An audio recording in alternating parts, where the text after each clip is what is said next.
She was sitting across from her new boss on a Tuesday morning in March, 4 months after she had signed the divorce papers, and she was trying very hard to make a good impression.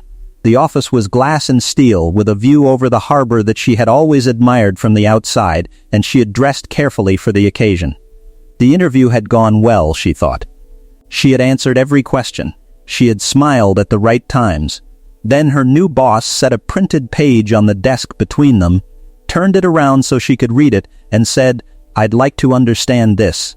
Because I've been trying to, and I can't." She looked at the page. It took her a moment to recognize what she was reading.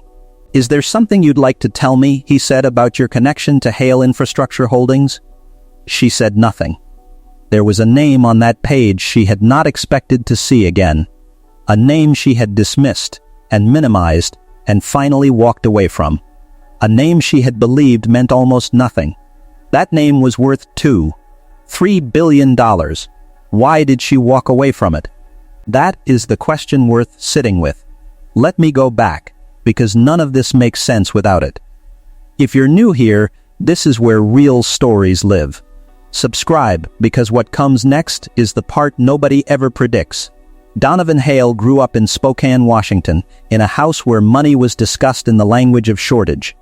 His father, Raymond Hale, was a structural engineer who spent 32 years working for a municipal contractor, not running the firm, not owning anything, just building what other people told him to build and coming home with calloused hands and a weekly paycheck that covered the mortgage by exactly enough.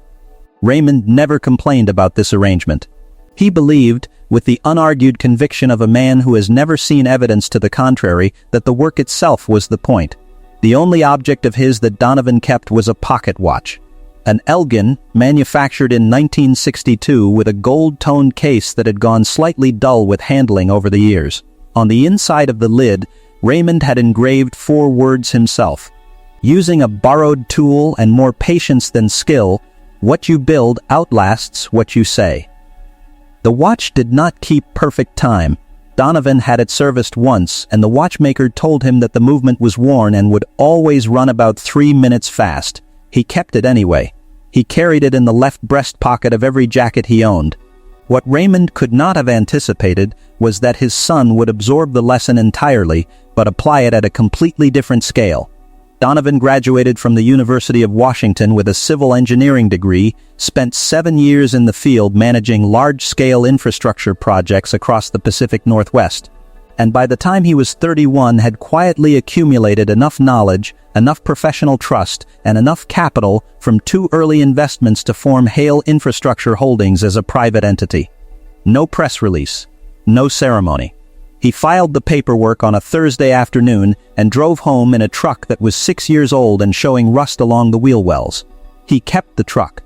He also kept the apartment he had been renting in Portland for 5 years, a 2-bedroom on the 3rd floor of a building that had good bones but unremarkable finishes, the kind of place a competent contractor in his mid-30s might reasonably afford. He told almost no one about the company. Not because he was ashamed of it, and not because he was performing a fiction for entertainment. He kept it private because of what had happened to him at 28, when he had been briefly and incautiously open about his finances with a woman he trusted and discovered, 11 days later, that the trust had been communicated to her brother, who ran a failing construction supply business and began approaching Donovan's professional contacts directly, using Donovan's name, implying a partnership that did not exist. The damage was contained, but it took 8 months to repair, and what Donovan took from it was not bitterness so much as a very specific lesson. What you don't announce, no one can manipulate. He met Serena Calloway at a charity auction for a pediatric hospital fund 18 months after the company was incorporated. She was there with a colleague from the nonprofit she worked for, a mid-sized organization that matched philanthropic donors with arts education programs in underfunded schools. She was not there to meet anyone. She was working the registration table, and when Donovan arrived 7 minutes late because he had misread the parking situation, she handed him his bidding paddle without making him feel foolish about the delay, which he noticed and appreciated. They talked for 20 minutes near the back of the room while the auctioneer worked through a lot of framed photography. She had strong opinions about education funding and a way of disagreeing with him. He said something skeptical about the scalability of arts programs in low-income districts that was direct without being combative. He found this refreshing. He asked if she wanted to continue the disagreement over dinner the following weekend, and she said yes.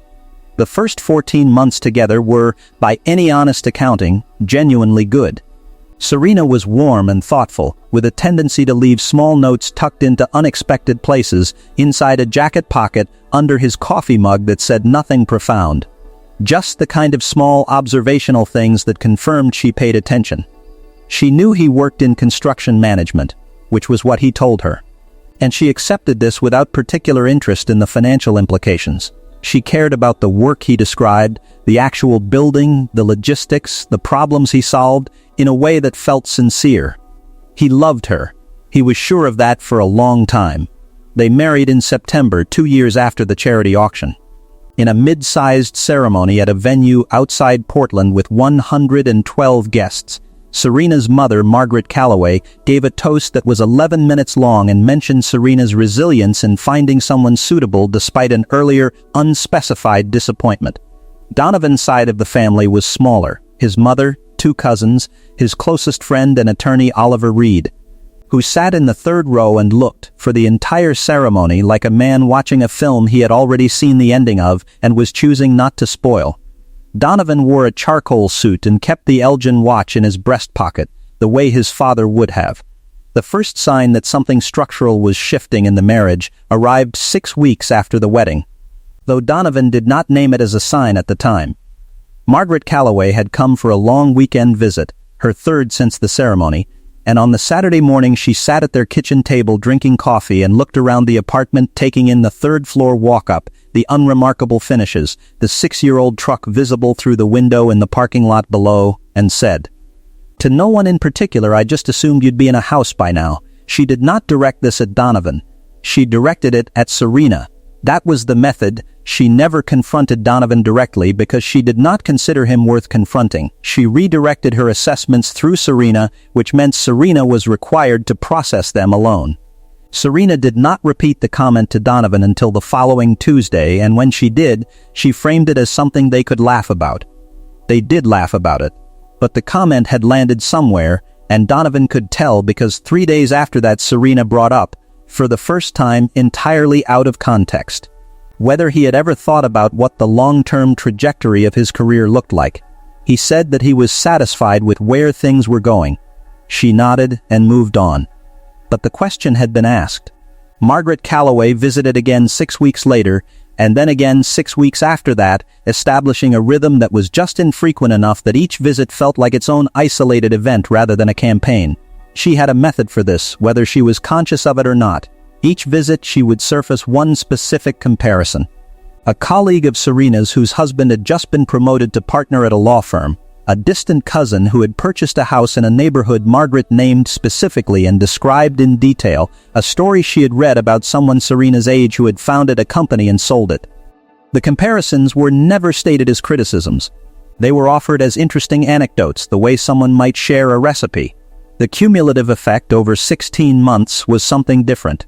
Serena began to seem restless in a way she did not articulate, but that Donovan could feel in the silences between them, in the slight delay before she answered simple questions, in the way she would stand at the kitchen window for longer than the view warranted. She was not unhappy with him, he believed.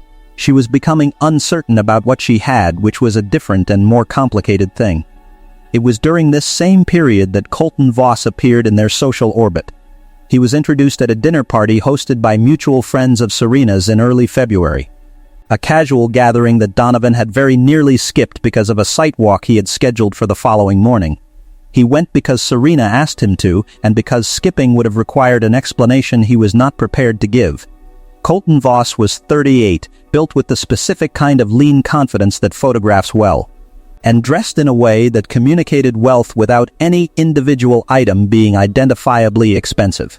He described himself as working in private equity, structuring deals on the capital side, mostly Pacific Northwest real estate and mid-market acquisitions, and he produced this description the way someone recites a sentence they have rehearsed to sound spontaneous.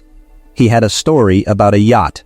He brought it up within the first 30 minutes of the dinner, prefaced with a self-deprecating "we ended up stuck on the water for 3 days," which sounds glamorous until it isn't, and the story circled back twice more over the course of the evening in different forms. The yacht itself was not the point. The point was that the word existed in the room, associated with his name, and that everyone at the table had registered it. His signature prop, the one that drew more attention than the yacht story, was a watch on his left wrist, a Patek Philippe with a cream-colored dial, the kind of watch a man wears specifically to be asked about. He was asked about it within the hour by the host's wife, and he explained its provenance with modest precision, including the auction house where he had acquired it and the year it was manufactured. He glanced at Donovan while delivering this explanation without making the glance obvious. Donovan noticed. He said nothing and drank his water. Over the following 6 weeks, Colton appeared 3 more times in Serena's schedule, once at a gallery opening she attended with colleagues, once at a charity function for a waterfront development initiative, and once at a brunch that Serena described as a group thing and then did not mention again. Each appearance was framed, when it came up at all, as coincidence. Donovan noted the coincidences without assembling them. He was, by nature and by deliberate practice, a man who preferred to have the full picture before forming a conclusion, and he did not yet have the full picture. What he had was a sense of something shifting in the air of the apartment, a slight formalization in how Serena spoke to him, a decreased frequency of the small notes she used to leave in unexpected places.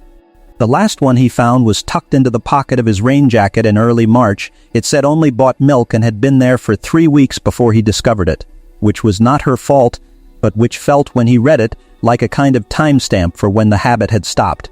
3 days after finding that note, Donovan came home to the apartment on a Thursday evening to find Serena sitting at the kitchen table with her phone face down, her posture that of someone who had been waiting. She said she wanted to talk. He sat down. She said she had been feeling, for a while, like they were not moving in the same direction, and that she had tried to articulate this before but felt she had not been heard. He asked what the same direction meant to her.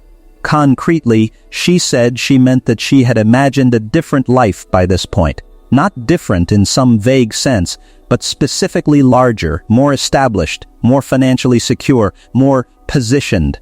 That was the word she used. She said she didn't think that was wrong to want. He told her it wasn't wrong to want. He asked whether she believed what she felt was about him or about something she had absorbed elsewhere. She looked at him a long time before answering and then said that she thought that was an unfair question. It might have been. He acknowledged that and apologized for the phrasing.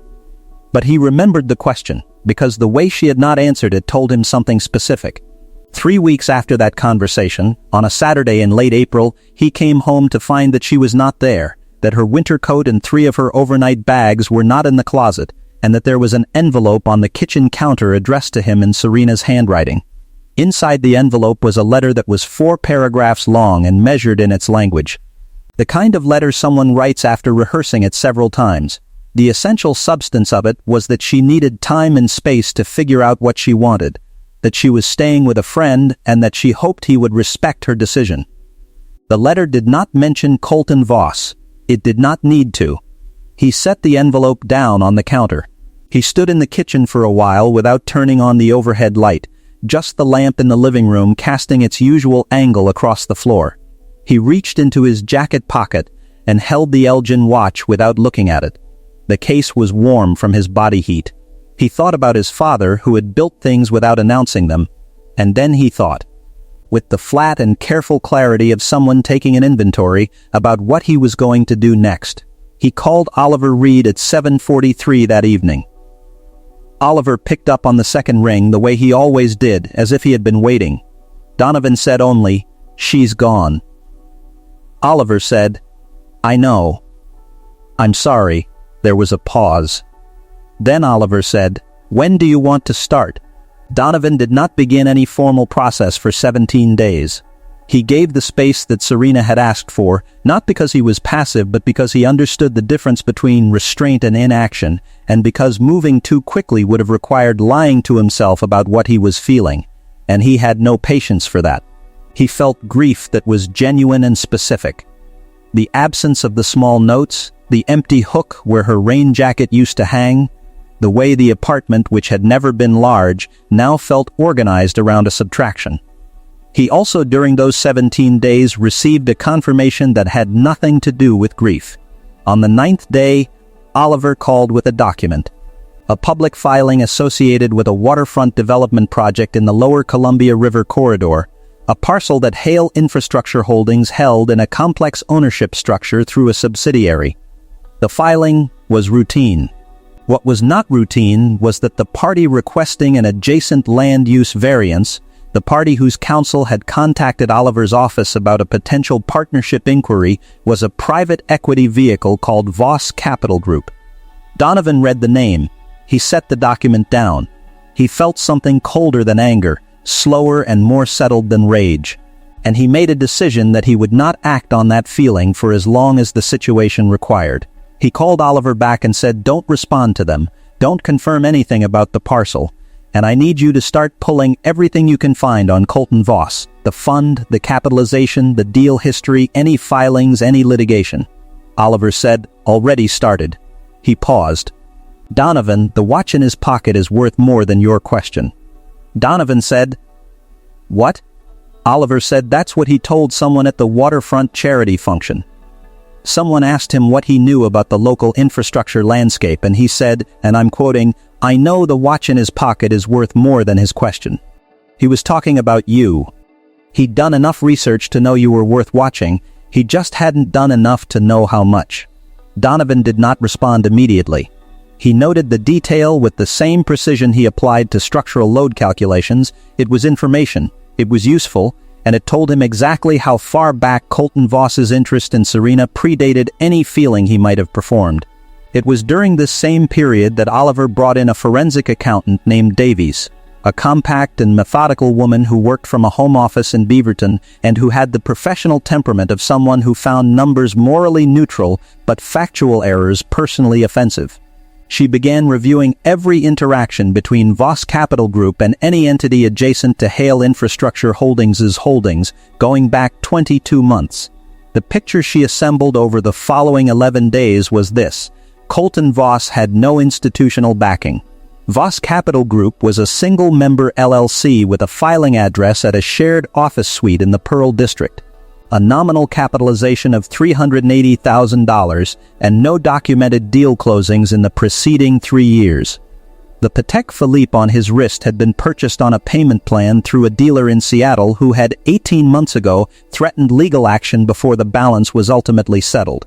The yacht he referenced at dinner parties had been chartered, twice, for 3 days each, through a rental service that catered to clients who wanted the story more than the experience.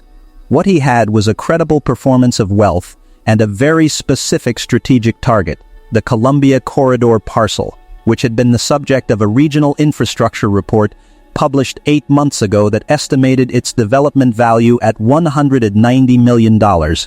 His plan, reconstructed from email records that Oliver's team obtained through a litigation hold process once Serena filed for divorce, was to leverage a personal connection to Donovan through Serena, ideally as a spouse, but a position of intimate trust would have served, to gain enough information about the ownership structure of the parcel to position himself as a necessary intermediary in any future development deal. He needed access. He could not get it directly. He went around it. What Donovan felt when he read Davies's summary was not surprise. It was a specific, heavy acknowledgement of the shape of things, that Serena had been used as a tool by someone who had studied Donovan's life from the outside and seen a gap he thought he could move through.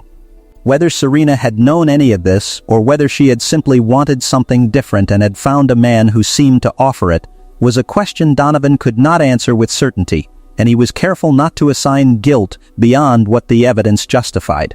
He was also, during these weeks, careful not to let any of this surface at the office, where his team of 14 project managers and 260 direct field employees continued to operate in full ignorance of the personal architecture being dismantled and documented around their employer's life. The broader Hale Infrastructure Holdings portfolio employed 1,400 people across Oregon, Washington, and Idaho. That number was specific and present in Donovan's thinking during every decision he made, because the company's stability was not his asset alone, it was their livelihood, and any action he took with reckless speed or visible emotional disturbance would ripple in directions he had no right to ignore. Oliver came to the apartment on a Tuesday evening in the fourth week of the investigation, carrying a folder that was thicker than any previous briefing. He sat down at the kitchen table where Donovan had made coffee, and he laid out the materials in order: the Voss Capital Group filings, the email chain reconstruction, the Davies report, a title search summary on the Columbia Corridor parcel, and a separate document that Donovan had not expected.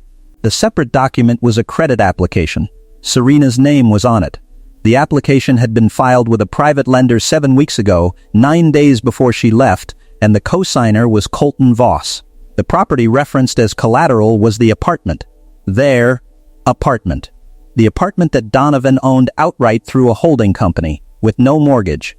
A fact that the application had either misrepresented or that Serena had misunderstood. Donovan read the document without speaking. Oliver let him read it twice. "She didn't know," Donovan said. "It was not a question." Oliver said, "I think she believed what he told her about the property's status." He paused. "The lender flagged it. They ran the title and it came back to your holding company." That's when the application was withdrawn. Donovan set the document down on the table between them, face up, the same way his father used to lay out construction drawings, deliberately, so the information was available and no one had to reach for it. "What did she think she was signing?" he asked. "I think," Oliver said carefully, "that she thought she was building something new. And I think he let her believe she had the materials to do it." Oliver stayed for another 2 hours. By the time he left, they had a complete, documented record: the fraudulent collateral application, the manufactured investor profile, the target parcel, the timeline from the dinner party in February to the withdrawal of the credit application. It was not a set of grievances. It was a case file. Donovan walked Oliver to the door. Oliver stopped on the threshold and said, "You know there's a gala. The Waterfront Development Initiative. He's attending. Serena's attending. It's in 6 days." Donovan said, "I know." Oliver said, "You could wait. File everything quietly, let the legal process run." Donovan said, "I could." Oliver looked at him for a moment. "But you're going." Donovan did not answer immediately. He reached into his jacket pocket and felt the case of the Elgin watch, its familiar warmth, its 3-minute fast accuracy. "The lender who flagged the application," he said. "Who did they contact?" Oliver said, "My office." Donovan said, "Good, then they know who to call on Friday." Oliver nodded slowly and walked out. Donovan closed the door and stood in the hallway for a while in the particular stillness of a man who has finished deciding and is now simply waiting for the clock to reach the moment he has chosen. The gala was held on a Friday evening at the Harborview Pavilion, a glass-walled event space on the Columbia River waterfront that had been constructed. A fact that would not have been legible to most of the 460 people in attendance that night, on a foundation built by a Hale Infrastructure Holdings subsidiary in 2019. The tile in the lobby had been sourced through one of Donovan's preferred suppliers. The structural engineering on the main pavilion had been overseen by a project manager who still reported to Donovan's office every Monday morning. He arrived late. He had arranged for this because he wanted to arrive after Colton Voss and Serena were already settled, already comfortable, already operating inside the version of the evening they had imagined. He was wearing a dark navy suit, not his best one but close, and the Elgin watch in his breast pocket, running 3 minutes fast. Oliver was already inside, positioned near the eastern wall with a glass of water and an expression of controlled patience. 2 members of his legal team were also present, seated at opposite ends of the room, both of whom Donovan acknowledged by doing nothing. He found Serena first. She was standing near the waterfront window with a glass of wine, wearing a cream-colored dress he had not seen before, and she looked, for a moment before she registered his presence, genuinely at ease. Then she saw him, and the ease rearranged itself into something more complicated. Not guilt, exactly, but the particular discomfort of someone who had believed a chapter was finished and is now holding the book again. Colton Voss was 6 feet away from her, in conversation with 2 men Donovan recognized as regional developers. He was wearing a dark jacket and the Patek Philippe. He did not notice Donovan for another 40 seconds. And in those 40 seconds, Donovan watched him perform the specific fluency of a man who has learned to speak in rooms like this, the slight forward lean of engagement, the measured laugh. The way his hand moved to the watch face at a natural pause in conversation, not checking the time so much as reminding the room it was there. Then, Colton saw Donovan. The laugh did not stop immediately. It tapered the way a recording fades, and his eyes moved once to Serena and once back to Donovan and then settled into the composed expression of someone recalibrating quickly. Donovan walked toward them. He nodded to the two developers. He knew them both, had done business with one of them for 7 years, and said their names. They responded with a warmth that was not lost on Colton Voss and not lost on Serena. Colton said, "Donovan, I didn't know you'd be here." Donovan said, "I was involved in the build." He gestured at the room in a way that was factual and not theatrical. "The foundation. The structural work. We poured it in 2019. One of the developers said, "Hale Infrastructure did the foundation work here?" He said it with the specific interest of someone connecting two pieces of information in a way he finds useful. "I didn't realize." Donovan said, "We keep a low profile." Colton said, pleasantly, "What kind of operation is it? Family business?" Donovan looked at him with the particular attentiveness of someone hearing a question he already knows the shape of. "Something like that," he said. It was at this point that Oliver Reed walked over, holding a folder that he set on the high-top table to their left. He said, "Donovan, the lender's counsel is here. They're asking if you want to handle the title clarification tonight or through the office Monday." Colton's attention shifted to the folder. Just briefly, 2 seconds, perhaps less, but the shift was visible to anyone watching for it. And Serena was watching for it because she was watching everything with the heightened attention of someone who can feel a room changing around her and cannot yet see why. Donovan said, "Tonight is fine. Let's be clear about the ownership of record." He turned to the two developers. "You've both been following the Columbia Corridor project?" They had. One of them, the one he had done business with for 7 years, said, "Sure, big parcel. Lot of speculation about who holds the development rights." Donovan said, "The holding company is mine.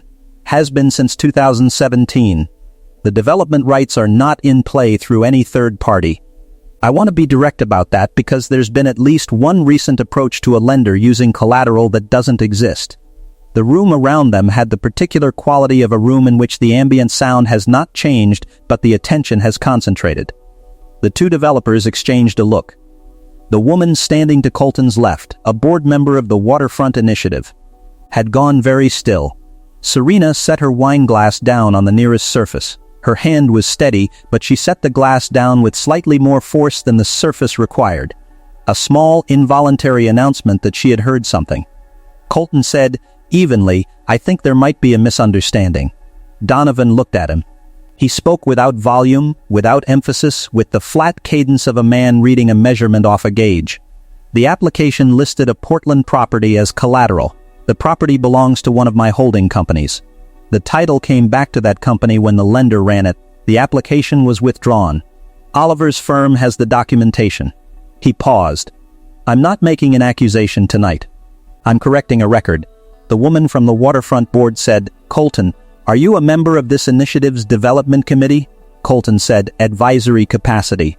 She said, "Because if there's a question of misrepresented credentials in connection with this parcel, that's something the committee needs to know about." Colton said, "I think we're getting ahead of ourselves." He turned to Serena. "This is a private matter between," Serena said, quietly, "don't. One word." She said it without looking at him, looking instead at the folder on the high-top table, which she had not opened and did not need to open because she had already arrived at a set of conclusions that the folder would confirm rather than create. One of the developers said to Donovan, "I think we should schedule a proper conversation about the corridor. Monday if your schedule allows." Donovan said it would. Colton said nothing further. He stood in the altered geography of the room, the developers now angled slightly away from him, the board member watching him with the evaluative attention of someone reassessing a credential, and absorbed the specific experience of a room that has received new information and rearranged itself accordingly, not dramatically, not with raised voices, but with the permanent, invisible shift of a crowd that now knows something it didn't know before. He left the gala at 9:47. Donovan did not watch him go. He was in conversation with the two developers about phasing timelines for the corridor parcel, and he did not interrupt that conversation for anything. The short sentences belong here, Serena approached Donovan at 10 past 10. She asked if they could speak. He said yes. They moved to a quieter section near the eastern window. She said, "How much?" He said, $2. $3 billion, as of last quarter's valuation. She looked at the river. The lights on the water were moving slowly. She said, "For how long?" He said, "Since 2012. She said nothing for a moment. Then she said, "I left a billionaire for a man who had a payment plan for his watch." He said, "He was never interested in you, Serena. He was interested in the parcel. You were the root." She looked at him. "I know that," she said. "I figured that out about 40 minutes ago." He said, "I know." She said, "Did you know before tonight?" He said, "I knew before Oliver called me the first time." She asked, "Why didn't you tell me?" He said, "Because the information wasn't mine to weaponize." She looked at the river again for a long time. He reached into his pocket and held the Elgin watch inside the lining of his jacket, not showing it to her, just holding it. She said, "I made a mistake." He said, "Yes," she said, "I'm sorry." He said, "I know you are." He did not say that it was all right, because it was not entirely all right, and he had never been in the habit of saying things that were not true to save a moment its full weight. He walked home that night. It was 41 blocks. He was wearing the wrong shoes for it and arrived with blisters forming on both heels, and he did not regret the walk. The legal and financial unraveling of Colton Voss's position took 47 days from the night of the gala, and it operated across 3 distinct tracks simultaneously. Because the damage he had done was not located in one place but in 3. The first track was the fraudulent credit application. Oliver Reed's firm filed a formal complaint with the Oregon Division of Financial Regulation on the Monday following the gala, attaching Davies's full report, the email chain reconstruction, and the title search documentation. The complaint named Colton Voss and Voss Capital Group as the originating parties for a credit application that had misrepresented both the ownership of the offered collateral and the capitalization of the co-signing entity. The division opened an investigation within 6 days. Voss Capital Group's business registration was flagged immediately, and the shared office suite in the Pearl District that served as its filing address was visited by a compliance officer on the 9th day, at which point it became a matter of formal record that the office contained no staff, no equipment, and no documentation consistent with an active investment operation. Colton Voss retained an attorney.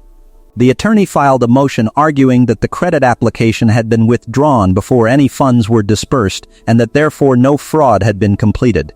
The motion was technically accurate and legally insufficient, because the application itself, regardless of whether it had been funded, contained material misrepresentations made with the intent to obtain financing. The division continued its investigation. The second track was the Waterfront Development Committee. The board member who had been standing at the gala, her name was Elise Park, and she had run the Waterfront Initiative's governance committee for 6 years with the specific temperament of someone who takes institutional credibility personally. Convened an emergency review of Colton Voss's advisory appointment within 3 days of the gala. The review found that his stated credentials as a managing partner of an active private equity fund with real estate holdings in the Pacific Northwest were unsupported by any verifiable documentation, and that his appointment had been based entirely on self-reported information provided at a single introductory meeting 8 months earlier. His advisory membership was revoked. The committee published a brief public statement noting that a credential review had resulted in the removal of an advisory member. They named no names in the statement, but the gala had had 460 attendees, and the subset of those attendees who were active in regional real estate and development circles was not large. The name moved through that community without requiring a press release. The third track was Colton Voss himself. Without the advisory credential, without the corridor parcel access, without the leverage of a personal connection to the holding company's owner, the specific architecture of his position collapsed into its actual components, a single-member LLC with $380,000 in nominal capitalization, no closed deals, a lease on an apartment in the Pearl District that he paid on time but could not comfortably afford without the investor fee he had anticipated from the corridor approach, and a Patek Philippe watch that he now owned free and clear, but that required a different context to mean what he had wanted it to mean. He sublet the Pearl District apartment 4 weeks after the gala and relocated. The shared office suite address was replaced in the Voss Capital Group filings with a residential address in Vancouver, Washington, the LinkedIn profile describing him as managing partner. Voss Capital Group in Pacific Northwest Real Estate and Infrastructure remained active for another 3 weeks before it was set to private. No further contact was made with Hale Infrastructure Holdings or with any entity associated with it. The Patek Philippe appeared in an online auction listing 6 weeks after the gala. The reserve price was $18,400. It did not sell at the first listing. Donovan noticed the listing. He did not find this satisfying, exactly. But he noted it with the same flat acknowledgement he brought to every other piece of information in the record. Margaret Calloway's response to the full picture of events, once Serena had communicated it to her, including the fraudulent application, the invented capitalization, and the detail about the payment plan watch, was characteristically precise. She did not apologize to Donovan. What she did was revise, permanently and without announcement, her assessment of Serena's first husband. This revision was invisible except in its effects, one of which was that she never again referenced, in Donovan's presence or Serena's, the name Colton Voss or the apartment on the 3rd floor or any comparison between the life Serena had had and the life she might have pursued. The silence on those subjects was total and immediate, which told Donovan more about Margaret's intelligence than anything she had ever said aloud. Serena had moved back in with her mother for the period of the divorce proceedings. The proceedings were filed by her attorney in early June and resolved by mid-August, 14 weeks total. With no contested assets because the full scope of Donovan's holdings had not been disclosed in the initial marital asset filing, a fact that her attorney raised during mediation, and that Oliver addressed by providing a complete voluntary disclosure of every entity and holding, which ran to 43 pages. Serena's attorney, on receiving the disclosure, went quiet for 2 days. Then he called Oliver and asked, with the measured cadence of a professional who has recently revised a number upward by a factor of several hundred, how his client would like to proceed. The settlement was fair. Donovan did not minimize what Serena was owed for 3 years of a marriage that had been, whatever else it became, real at the beginning. He protected the company and its employees, 1,400 of them, from any structural disruption by structuring the settlement as a cash payment funded from personal liquid assets, leaving Hale Infrastructure Holdings untouched. Serena received $2 million. She did not contest the figure. She also, in the mediator's presence, apologized to Donovan without qualification or caveating. And he accepted the apology without performing either magnanimity or coldness, because he had said everything he intended to say on the subject at the gala by the eastern window, and that had been enough. He did not call Serena. He did not reach out to Margaret Calloway. He did not issue any statement, give any interview, or communicate to anyone in the regional development community anything beyond what the documents already showed. He had enough. He had always, he thought, had exactly enough. Enough to protect the people who depended on him. Enough to correct the record without amplifying it. Enough to close a door without pulling it off its hinges. The 1,400 employees of Hale Infrastructure Holdings continued reporting to work on Monday mornings with no awareness of the specific personal events that had surrounded their employer's life for the previous 8 months. A project in Beaverton broke ground on schedule. A bridge resurfacing contract in eastern Oregon was extended through the following fiscal year. A structural assessment for a school district in Clark County was delivered on time and under budget. These were the things that outlasted what anyone said.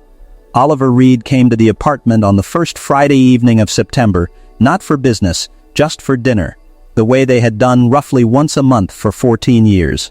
He brought wine. Donovan cooked. They ate at the kitchen table, which was the same table that had held the folder, the divorce documents, the Davies report, and the title search summary, and which was now just a table with 2 plates and a bottle of a Willamette Valley Pinot Noir that Oliver had selected with more care than the occasion strictly required. Oliver said, "Serena's working again. Started with a new nonprofit last week. Heard it through a mutual acquaintance." Donovan said, "That's good, he meant it." Oliver said, "She mentioned you to her new employer, in her references. Said you were someone she respected." He paused. "I thought you'd want to know." Donovan thought about this for a moment. Then he said, I hope she does well. Oliver said, I believe that. He picked up his wine. Her new employer apparently saw your name in her reference letter, called the office to ask about you. Davies answered and gave them the standard reply. Donovan said, which is? Oliver said, Mr. Hale maintains a private professional profile. Donovan smiled, not broadly, just the particular smile of a man who finds the world's small economies of irony genuinely satisfying. He reached into his jacket pocket, where the Elgin watch sat in its usual position, running 3 minutes fast. He took it out and set it on the table between the two plates. The case had gone slightly warm, the way it always did. The engraving on the inside of the lid was worn at the edges now, from years of being opened and read and closed again, but the words were still fully legible. What you build outlasts what you say. He thought about his father, who had spent 32 years building things under other people's names and had believed with uncomplicated sincerity that the work was sufficient. He thought about the 1,400 people who came to work every Monday morning and built things that would still be standing after everyone involved had moved on. He thought about a Tuesday morning in March, 4 months after the divorce papers had been signed, when Serena had sat across from a man she was trying to impress, and the man had turned a printed page around on the desk between them, and the name on the page had been one she had not expected to see again. He did not know exactly what had happened in that meeting. But he knew the name had been there, on a page she could not pretend was empty, and he knew that the $3 billion attached to it was not a number that rearranged the past into something less than it had been. It only rearranged the assumptions that had surrounded it. Oliver said, "What are you thinking about?" Donovan said, "My father's watch." Oliver looked at it on the table. He had seen it 100 times over 14 years and had never once asked about it, because he was the kind of man who understood that some things are not questions. He picked up his wine glass. "To Raymond," he said. Donovan picked up his glass. "To Raymond." They drank. Outside the window, the Portland evening was conducting its usual business, traffic on the street below. The particular amber of streetlights on wet pavement, the ordinary distance of the city going about itself without interest in any specific life unfolding inside it. It was enough. It had always been enough. If this story stayed with you, I want to tell you something worth keeping. Donovan Hale did not win because he had $3 billion. He won because he understood something that money does not teach and cannot buy. That your value is not a performance and patience is not the same as passivity. He spent 8 months doing exactly what his father's watch told him to do. He built something real, and he let it outlast everything that was said about it. Serena lost not because she wanted more. Wanting more is not a moral failure, but because she let someone else define what more looked like, and she did not ask the hard questions fast enough. Margaret Calloway understood this by the end, which is why she never spoke of it again. Understanding a mistake and not repeating it is not absolution, but it is something. It is the beginning of a different kind of accounting. Colton Voss believed that access was the same as belonging. He mistook proximity to something valuable for a share in it. He built nothing. He left no record that mattered. The Patek Philippe went to auction and did not sell, and that seems right somehow. A status prop without a story to anchor it is just a mechanism for measuring time, which it was doing at the end rather better than he was. Donovan still carries the Elgin watch. It still runs 3 minutes fast. He has never had it recalibrated. What you build outlasts what you say. I believe that. I think, if you are the kind of person watching a story like this, you might believe it too. If this is the kind of story that makes you feel something, you are in the right place. Subscribe so you're here for the next one. And if you've ever had to stay quiet when every part of you wanted to speak, if you've ever chosen the long patience over the fast answer, tell me about it in the comments. We tell stories like this every week, because this is where real stories live.